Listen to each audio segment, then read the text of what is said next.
ವೀಕ್ಷಕರೇ, ನಾವಿವತ್ತು ಸಮುದ್ರದಲ್ಲಿರೋ 6 ವಿವಿಧ ಜೀವಿಗಳ ಬಗ್ಗೆ ತಿಳ್ಕೊಳ್ಳೋಣ. ವಿಡಿಯೋ ತುಂಬಾನೇ ಇಂಟ್ರೆಸ್ಟಿಂಗ್ ಆಗಿರುತ್ತೆ. ಯಾರು ವಿಡಿಯೋನ ಸ್ಕಿಪ್ ಮಾಡದೆ ಕೊನೆವರೆಗೂ ವಿಡಿಯೋ ನೋಡಿ. ಮೊದಲನೇದಾಗಿ ಡಾಲ್ಫಿನ್ ಬಗ್ಗೆ ತಿಳ್ಕೊಳ್ಳೋಣ. ಈ ಡಾಲ್ಫಿನ್ಗಳು ಸುಮಾರಷ್ಟು ಸಮುದ್ರಗಳಲ್ಲೇ ಇರುತ್ತೆ, ಕೆಲವೊಂದು ನದಿಗಳಲ್ಲಿ ಕೂಡ ಇರುತ್ತೆ. ಇದು ಆಹಾರ ಏನು ತಿನ್ನುತ್ತೆ ಅಂದರೆ ಮೀನು, ಅಲ್ಲಿರೋ ಸಮುದ್ರ ಜೀವಿಗಳನ್ನ ತಿಂದು ಬದುಕುತ್ತೆ. ಇದು ಸುಮಾರು 20ರಿಂದ 60 ವರ್ಷವರೆಗೂ ಬದುಕುತ್ತೆ.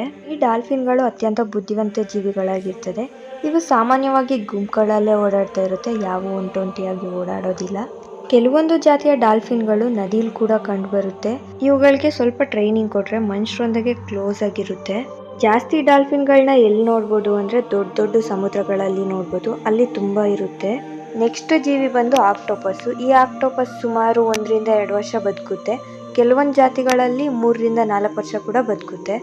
ಈ ಆಕ್ಟೋಪಸ್ಗಳು ಸಮುದ್ರದ ಅಡಿಯಲ್ಲಿ ಬದುಕುತ್ತೆ, ಗುಹೆ ಬಂಡೆಗಳು ಅದರ ಹತ್ರ ಬದುಕುತ್ತೆ. ಈ ಆಕ್ಟೋಪಸ್ ಕೂಡ ಬಹಳ ಬುದ್ಧಿವಂತ ಸಮುದ್ರ ಜೀವಿ. ಆಕ್ಟೋಪಸ್ಗಳಿಗೆ 8 ಕೈಗಳಿರುತ್ತೆ. ಪ್ರತಿಯೊಂದು ಕೈಗೆ ಶಕ್ತಿಶಾಲಿ ಸೆಕ್ಷನ್ಸ್ ಕಪ್ಪಿರುತ್ತೆ. ಮತ್ತೆ ಇದಕ್ಕೆ 3 ಹಾರ್ಟ್ಸ್ ಇರುತ್ತೆ, ಒಂದು ಮುಖ್ಯ ಮತ್ತೆ 2 ಉಪಹೃದಯಗಳು ಅಂತ. ಮತ್ತೆ ಆಕ್ಟೋಪಸ್ ಬ್ಲಡ್ ಬ್ಲೂ ಆಗಿರುತ್ತೆ, ಯಾಕೆಂದ್ರೆ ರಕ್ತದಲ್ಲಿ ಕಬ್ಬಿಣದ ಬದಲು ತಾಮ್ರ ಅಂಶ ಜಾಸ್ತಿ ಇರುತ್ತೆ, ಅದರಿಂದ ಆಕ್ಟೋಪಸ್ ರಕ್ತ ನೀಲಿ ಇರುತ್ತೆ. ಈ ಆಕ್ಟೋಪಸ್ಗಳು ಮಾಂಸಾಹಾರಿಗಳು. ಇದು ಶೆಲ್ ಫಿಶ್ ಮತ್ತೆ ಮೀನುಗಳನ್ನ ತಿಂದು ಬದುಕುತ್ತೆ. ಮತ್ತೆ ಇದು ಶತ್ರುಗಳಿಂದ ತಪ್ಪಿಸ್ಕೊಳ್ಳೋಕೆ ದೇಹದ ಬಣ್ಣ ಮತ್ತೆ ರೂಪನ ಬದಲಾಯಿಸ್ಕೊಳ್ಳುತ್ತೆ. ಒಂದು ಹೆಣ್ಣು ಆಕ್ಟೋಪಸ್ 10,000ಕ್ಕಿಂತ ಜಾಸ್ತಿ ಮೊಟ್ಟೆನ ಹಾಕುತ್ತೆ. ಹೆಣ್ಣು ಮೊಟ್ಟೆಗಳನ್ನ ಕಾಪಾಡಿಕೊಂಡು ಅದರ ಆಹಾರನ ಬಿಟ್ಟು ಕೊನೆಗೆ ಸಾವಿಗೀಡಾಗುತ್ತೆ. ಎಷ್ಟೊಂದು ಆಕ್ಟೋಪಸ್ಗಳು ಹುಟ್ಟಿದ ಸ್ವಲ್ಪ ದಿನಕ್ಕೆ ಸತ್ತೋಗುತ್ತೆ, ಅದರಿಂದ ಆಕ್ಟೋಪಸ್ಗಳು ಜಾಸ್ತಿ ಇರೋದಿಲ್ಲ. ಆಕ್ಟೋಪಸ್ಗಳ ಮೆದುಳಿಗೆ 500 ಮಿಲಿಯನ್ ನರ್ವ್ ಸೆಲ್ಸ್ಗಳಿರುತ್ತೆ.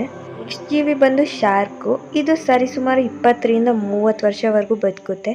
ಕೆಲವೊಂದು ಶಾರ್ಕ್ಗಳಂತೂ 100 ವರ್ಷಕ್ಕಿಂತ ಜಾಸ್ತಿನೇ ಬದುಕುತ್ತೆ.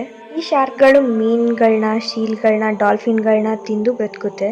ಈ ಶಾರ್ಕ್ಗಳಿಗೆ ಮೂಳೆಗಳ ಬದಲು ರಬ್ಬರ್ನಂತಿರೋ ಕಾರ್ಟಿಲೇಜ್ನಿಂದ ನಿರ್ಮಿತ ದೇಹ ಹೊಂದಿರುತ್ತೆ. ಇವು ಶಾರ್ಪ್ ಆಗಿ ಓಡಾಡಕ್ಕೆ ಹೆಲ್ಪ್ ಮಾಡುತ್ತೆ. ಇದರ ಚರ್ಮದಲ್ಲಿ ಡೆರ್ಮಲ್ ಟೆಂಟಿಕಲ್ ಅನ್ನೋ ಪುಟ್ಟ ಹಲ್ಲಿನಂತಿರೋ ಕಣಗಳಿರುತ್ತೆ. ಇದು ನೀರಲ್ಲಿ ಬೇಗ ಈಜಕ್ಕೆ ಹೆಲ್ಪ್ ಮಾಡುತ್ತೆ. ಶಾರ್ಕ್ಗಳಿಗೆ 6ನೇ ಇಂದ್ರಿಯ ಇದೆ. ಇವು ವಿದ್ಯುತ್ ಶಕ್ತಿ ಕೂಡ ಪತ್ತೆ ಹಚ್ಚುತ್ತೆ.